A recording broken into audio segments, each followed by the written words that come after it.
This next song is called The Song of the Nightingale.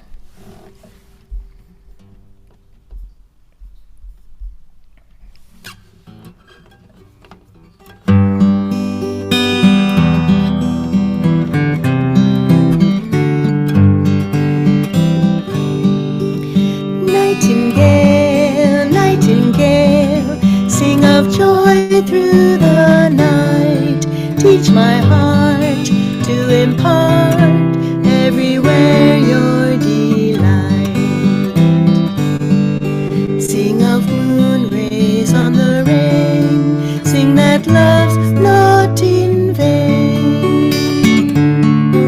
Every grief, every wrong has its ending in song.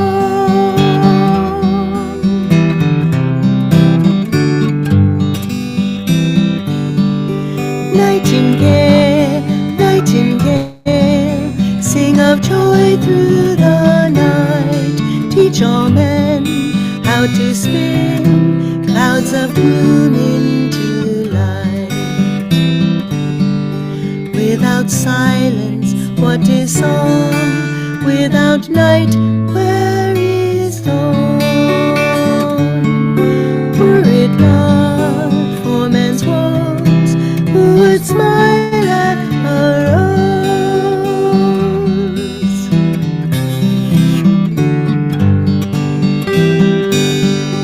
Nightingale, nightingale, sing of joy through the night. Let each tone silence groan, earth and heaven unite. Morning laughter, evening tears, snow and blossoms all fair. Joy must sing in the night to face change unafraid.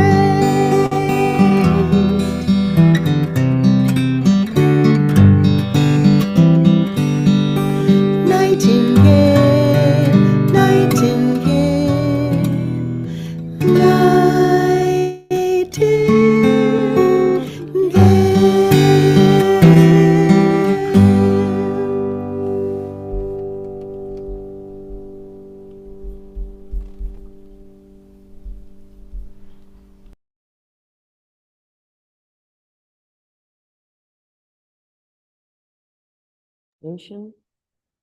Let us sit up nice and straight. Lengthen through your spine. And just to release any vestige of tension, we'll tense our whole body from feet to head, double inhalation. Hands with a gradual, even tension, take it up to its maximum expression and release.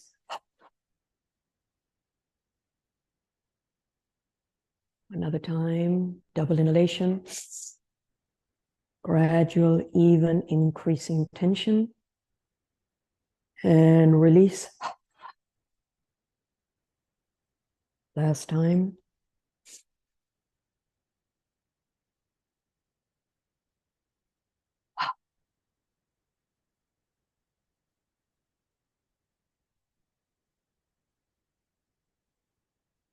Notice the alignment of your body. Lift through the spine, spread the chest. The head floats above the neck. Lift the gaze of the eyes to the portal between the eyebrows.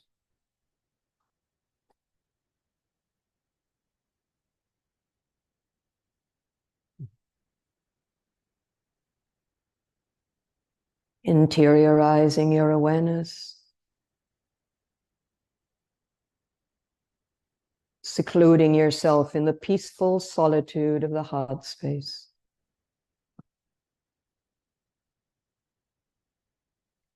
Sealing yourself off from all external stimuli.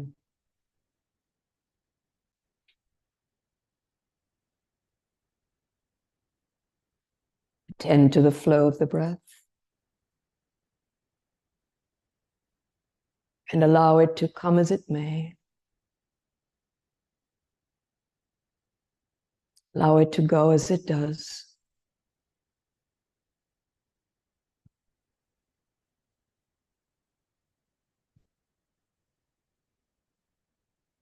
The gaze of the eyes lifted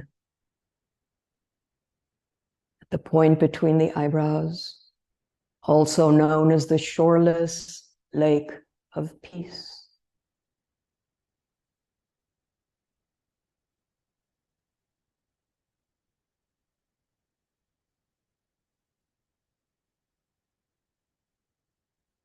You can include the mantra Hong So in your meditation if you wish. As the breath enters the body, in deep silence within Hong. And as the breath exits, So. Match the length of the mantra to the length of the breath. Synchronize. Get quiet and go deep. We'll meditate for 5 minutes.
meditative state, let us together practice this week's affirmation for self-healing, positive thinking.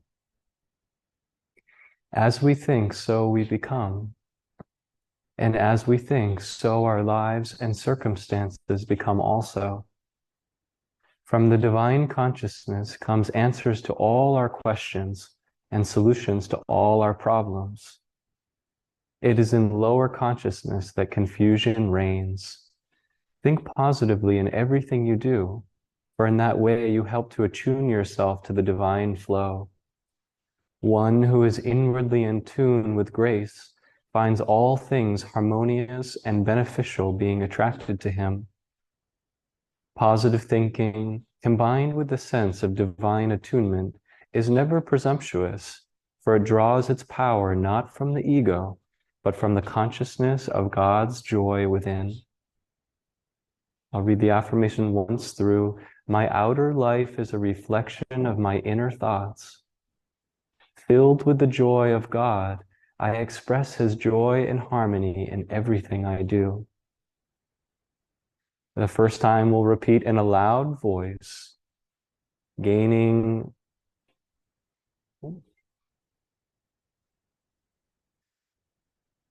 the first time we'll repeat in a loud voice, getting attention from the conscious mind. My outer life is a reflection of my inner thoughts.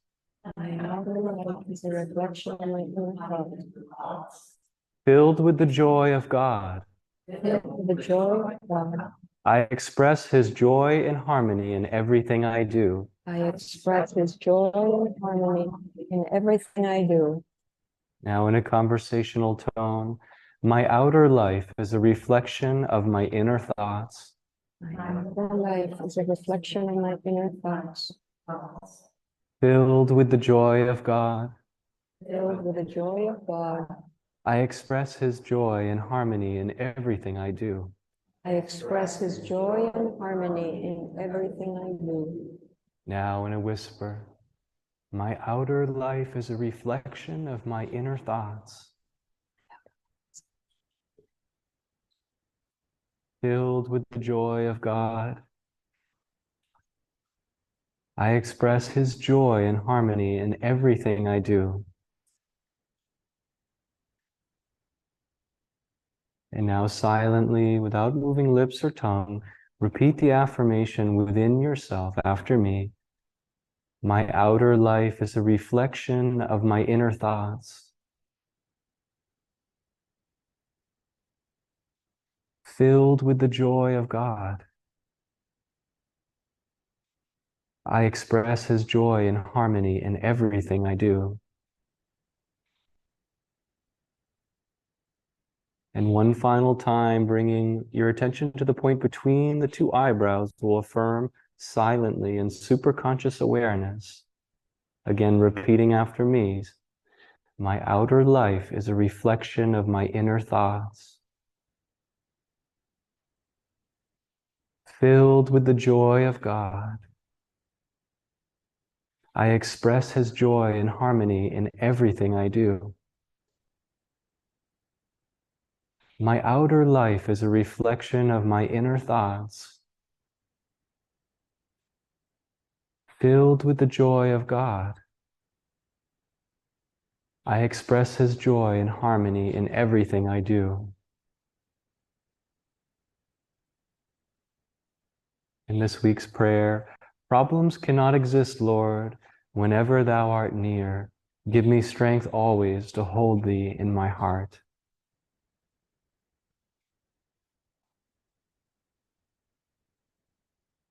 Now we'll have our reading from the rays.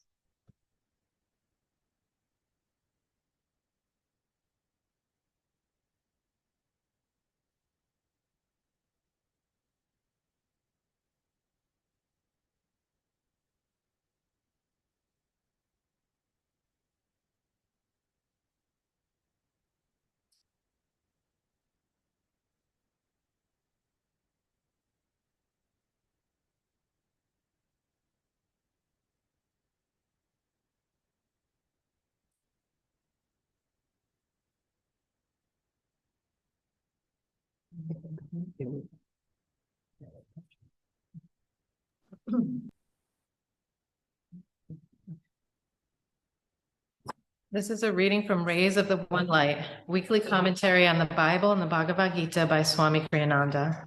Week 41. Victory demands the courage of conviction. Truth is one and eternal. Realize oneness with it and your deathless self within. The following commentary is based on the teachings of Paramhansa Yogananda. Jesus Christ said in the Gospel of St. Matthew, chapter 10, "Think not that I am come to send peace on earth. I came to send peace. I came not to send peace, but a sword. For I am come to set a man against variance against his father, and a daughter against her mother, and the daughter-in-law against her mother-in-law. And a man's foes shall be they of his own household.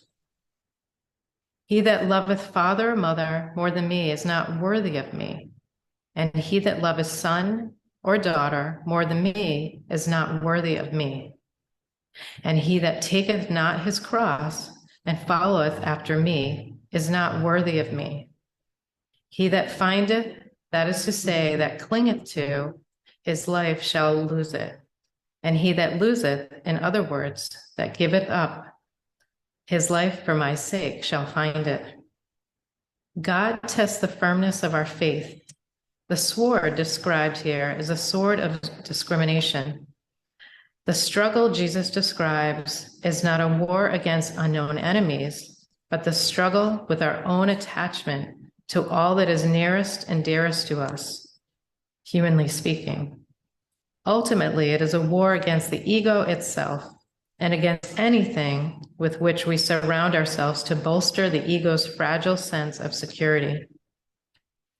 When Yogananda, as a boy, fled to the Himalayas to embrace a life of solitary meditation, he was apprehended by his older brother Ananda and brought home again. At a certain point, before he would accept defeat, he whispered to his friend Amar, his companion on the flight, "Let us slip away when opportunity offers. We can go on foot to Rishikesh." But Amar, whose brother had accompanied Ananda, had turned pessimist, disclaiming any intention of continuing their adventure. Yogananda's memorable comment on Amar's refusal was, he was enjoying the familiar warmth. The spiritual warrior rejects the familiar warmth. Rather, he claims the whole universe as his home. As the Bhagavad Gita puts in the 14th chapter, unaffected by outward joys and sorrows, or by praise and blame, secure in his own divine nature, regarding with equal gaze a clod of mud, a stone, and a bar of gold, impartial to all experiences, whether pleasant or unpleasant, firm-minded, untouched by either praise or blame, treating everyone alike, whether friend or foe, free from the delusion that in anything he does, he is the doer. Such a one has transcended nature's triune qualities. Thus, through Holy Scripture, God has spoken to mankind. Oh, oh, oh,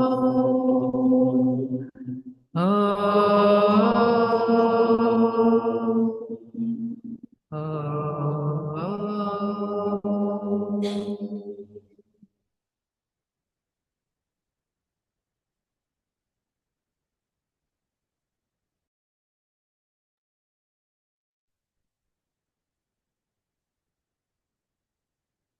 And now we'll continue with another reading from Whispers from Eternity.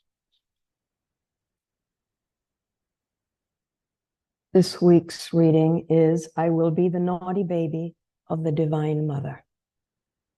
In the hall of life, decorated with mountains, stormy cataracts, and wild scenery, I have played long. Each time when tired of play, I cried for thee. Thou didst drop down through the skylight of my heart's craving, some new doll of fame, friends, or prosperity to quiet me. This time, Divine Mother, I will play the naughty baby. I will sob unceasingly. No more shall the toys of earthly pleasure stop my cries. O Divine Mother, thou must come soon, or I will waken all creation with my cries. I will make all thy sleeping children wake and join me in a chorus of wails. Forsake thy busyness with the housework of thy creation. I demand attention. I demand thee. I no longer want thy playthings. So of course, another lovely reading. So we want to go for the gold. We don't want the distractions. We don't want the playthings any longer. So today's topic is victory demands courage of conviction. And it was interesting to see in the reading the words of Jesus, think not that I am come to bring peace on earth. I came not to send peace, but a sword. And that was very confusing for me initially when I first read this years ago. I thought, a sword? Jesus is bringing a sword? Jesus is the messenger of peace. And his teachings are steeped in non-violence, or in yogic terms, ahimsa, total harmlessness. So how is Jesus asking us to wield a sword this time? The essence of Jesus's teachings are peace and love. And we know that extreme peace and great love reflect immense power. And in the reading today, we are invited to express power, the power of discrimination. That's the sword that Jesus was bringing to us this time, to be able to use that power of discrimination to differentiate between the real and the unreal, between the permanent and the transient. If we don't use this power of discrimination, we're always in a blurry state. We really don't know where we stand. So there was a story about this woman in China, communist China, and she became very sick. And she was given about 3 months to live. She had some terminal cancer. I forget what kind of cancer, but it was terminal. And the doctors were telling her to prepare to wind down her life because she will be transitioning soon. And a friend of hers, a Catholic friend of hers, asked her to come to her church to worship. And this woman said, you know, I really don't believe in anything. I don't have any background, any religious background, any spiritual thoughts about anything. And the friend says, what do you have to lose?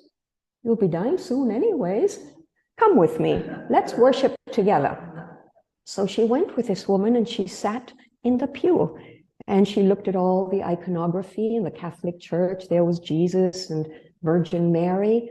And she just sat there and she said, God, if you are true and you heal me, I will serve you for the rest of my life. That was the only prayer she knew how to say. She didn't know how to pray, period. She didn't know how to relate to anything, but that's what she said. It ended there. Then she goes for a checkup. About 3 weeks later, the cancer had vanished. Clear, completely clear, gone. Now, how was she going to serve God? That was the next question. What am I going to do? So she found ways to do service, to help other people. She learned a few prayers. She didn't dive totally into Catholicism or anything like that, but she developed a spiritual life. And about a year later, there was a decree in China, and all Christians were to be followed, persecuted, annihilated. And one day, this guard saw her walking down the street, and they had known she was a Christian. She said she was Christian because she had been healed. She had been healed through God in the Christian church. And he said, you have a choice. He pointed a gun at her and said, you either stop being Christian or I'll kill you. So at that point, what choice did she have? She said, well, if you kill me, you'll take my body, but my spirit is indestructible. You cannot take that. So the guard just lowered his gun and walked away. That was a power of conviction, to really stand up for your principles. I mean, she could have been killed. She was going to die anyways before she had prayed. She could have been killed now. But this time she had principles. She was standing in her power, in her light. And that sort of discrimination that we're asked to wield today is to sever all those bonds of attachment to what is familiar. And as we see, there's nothing more familiar than our own ego. Those little likes, those little attachments, those ways that we have of doing things that feel so comforting. We all start out with beautiful intentions. We come on the path, we start strong, we're focused. And after a while, sometimes we find ourselves veering off track. And we don't know how that happened. We're not as clear. We're not as focused. We're not as strong. There's an anecdote about Dr. Lewis, who was Yogananda's first disciple in the United States, in America. He was a very devoted and loyal disciple, a dentist from Somerville, Massachusetts. And one day, he had received Kriya initiation from Yogananda, and he was very close to his guru. Yet one day, he met up with a man who started saying awful things about Yogananda. And Dr. Lewis's heart sank. He started doubting his guru. This man really made an impact on how he felt about his guru. On the other hand, Yogananda, who was on the other side of town, picked up on this situation and immediately rushed to Dr. Lewis's office and came in and said, "Dr. Lewis, do you still love me?" "Yes, Master. Yes, of course." Dr. Lewis came back to his senses. Even though that man had filled Dr. Lewis's head with lies, Dr. Lewis doubted. Dr. Lewis did not have the courage of conviction to stand up and defend his guru. He failed his guru, as did Peter fail Jesus when he was asked, not once, but 3 times, "Are you one of the disciples?" No. This is how strong and powerful delusion is, how it can snatch us and take us down in a nanosecond. It can infect our consciousness no matter how strong and how good our intentions, how focused, how clear we are. So we have to remain like the spiritual warrior on the battle of life, ever aware, ever awake, not to be taken down by delusion.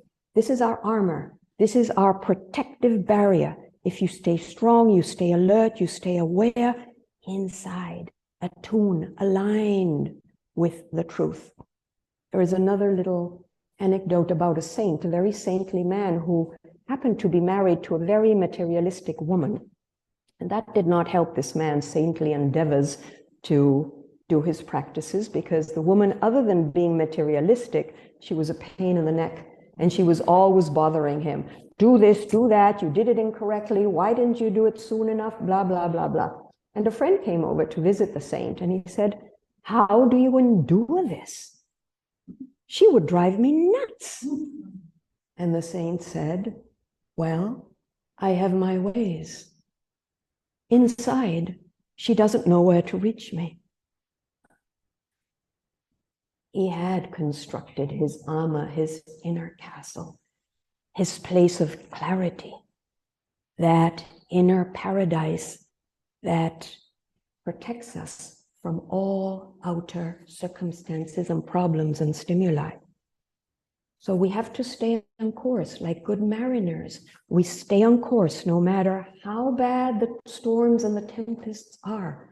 We stay on our course no matter how much our vessel is tossed on the waters of life. We stay on our course, clear, clarity of conviction.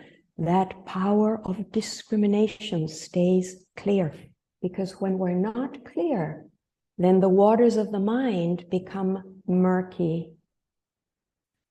When surface ripples form on the lake cannot show the image on its still waters, right?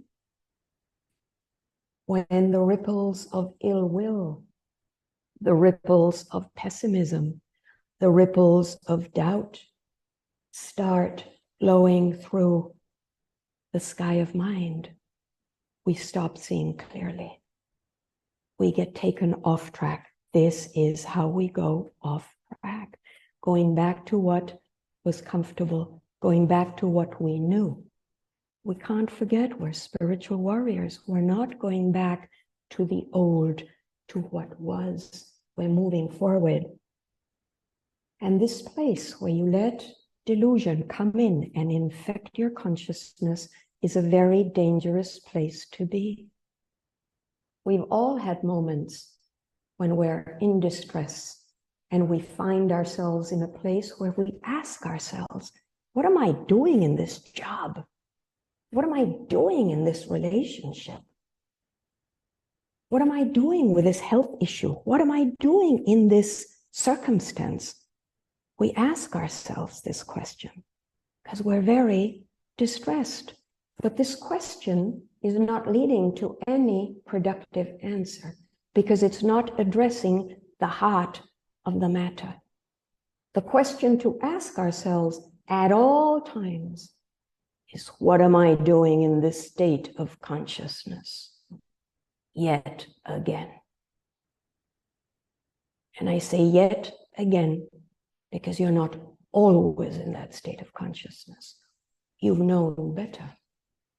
You've experienced tranquility. You've experienced well-being, peace, joy. And yet, what came in and hijacked that good space inside? And on automatic pilot, we go back down to creating those internal accounts. That wasn't right. I wasn't spoken to properly. This is totally unfair. And there we go. We leave that place of paradise, of expansion, and we make ourselves miserable. But these are those places where we need to wield the sword of discrimination, because these old familiar feelings, when X happens, this is how I feel. But of course, who wouldn't feel that way? I was not treated correctly. And we cultivate those old feelings. We curate them. We stew in them. We like them. We feel we're in the right to hold them. This is where you pick up the sword of discrimination and you slay the cords of attachment to all those feelings, because they're taking you nowhere. They're just making you ever more miserable and complaining incessantly. Have the courage to refuse that call to go back to those old neighborhoods, to those old feelings. Have the courage to be the spiritual warrior and say, no, this time I'm choosing differently. The moment you lose the power of discrimination, we no longer see clearly. And that's how we descend into ego consciousness. And in that state, we're trapped. We're in a cage. We're in a net, and we don't have much possibility. The only solution ever for all our problems is to raise our state of consciousness. There is nothing to fix out there, nothing, and everything to shift in here. That is your motto. This is how we live our life. A higher state of consciousness brings clarity. It brings possibility. It brings connectivity. It brings well-being. It brings depth and dimension to life. This is where God becomes a living reality that guides, informs, and sustains your moment-to-moment experience. A living reality, not an abstraction, a living reality. There is a story about Lord Krishna and Radha. Lord Krishna had all these gopis, or they used to also call the milkmaids, who adored Lord Krishna. And one day there was a new gopi in the midst of the group. And every gopi looked at the new one and said, "Oh yes, I identify her. She's my sister-in-law." Always complaining and whining. I would tell her a mile away. And another gopi identified the newcomer as, no. That's my cousin. So arrogant. I know, I could point her a mile away. Another gopi says, no, that's my old neighbor. I know her. She's always pessimistic. She's not a nice person. And it went on and on and on. Every gopi identified the new gopi as somebody they knew because the qualities that gopi expressed. So eventually Radha, who was the closest to Krishna, said, "Sisters, don't you see? It's Krishna himself coming to us through that new gopi. Krishna himself was coming to the gopis, but only Radha had the clarity of discrimination to see the Lord behind the form. Krishna is also known as the great trickster. He takes different shapes and forms. And isn't God the great trickster? Look at the forms he's taken in creation. Look around. Trees, stars, people. That is how God comes to us. So how are we relating to God in those friends and in those foes? How are we relating to God through our dear ones and through strangers? Are we looking closer? Are we paying more attention? Are we sharpening our skills of inner perception to really see who you're interacting with? Or in the words of Jesus, I was hungry and you fed me. I was thirsty and you gave me to drink. We come to God by cultivating perfect relationship with others and with the world around us. Yogananda said that the Lord of the universe sits on the throne of even-mindedness. And these teachings give us the steadiness of mind to be able to fully experience life as it unfolds. So now I invite you to close your eyes and visualize yourself sitting on that throne of even-mindedness, ever cheerful, ever calm, looking out at the vast territories of your consciousness. That is exactly where your life takes place, in your own consciousness. You can open your eyes now. That consciousness can be transformed through practice of meditation, through prayer, through service, through the constant soft effort to let life be. A consciousness that can be refined, expanded, and uplifted until you find yourself in perfect attunement and perfect relationship with the Supreme Consciousness.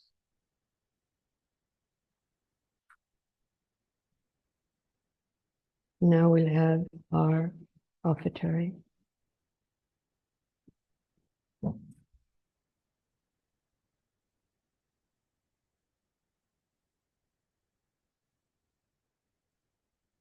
Please take what you would like to give, place it in your right hand, and repeat after me. Divine Mother, We offer to thee the fruit of our labors. Bless this offering, that it serve as a channel of thy light to truth-seeking souls everywhere. Om peace. Amen.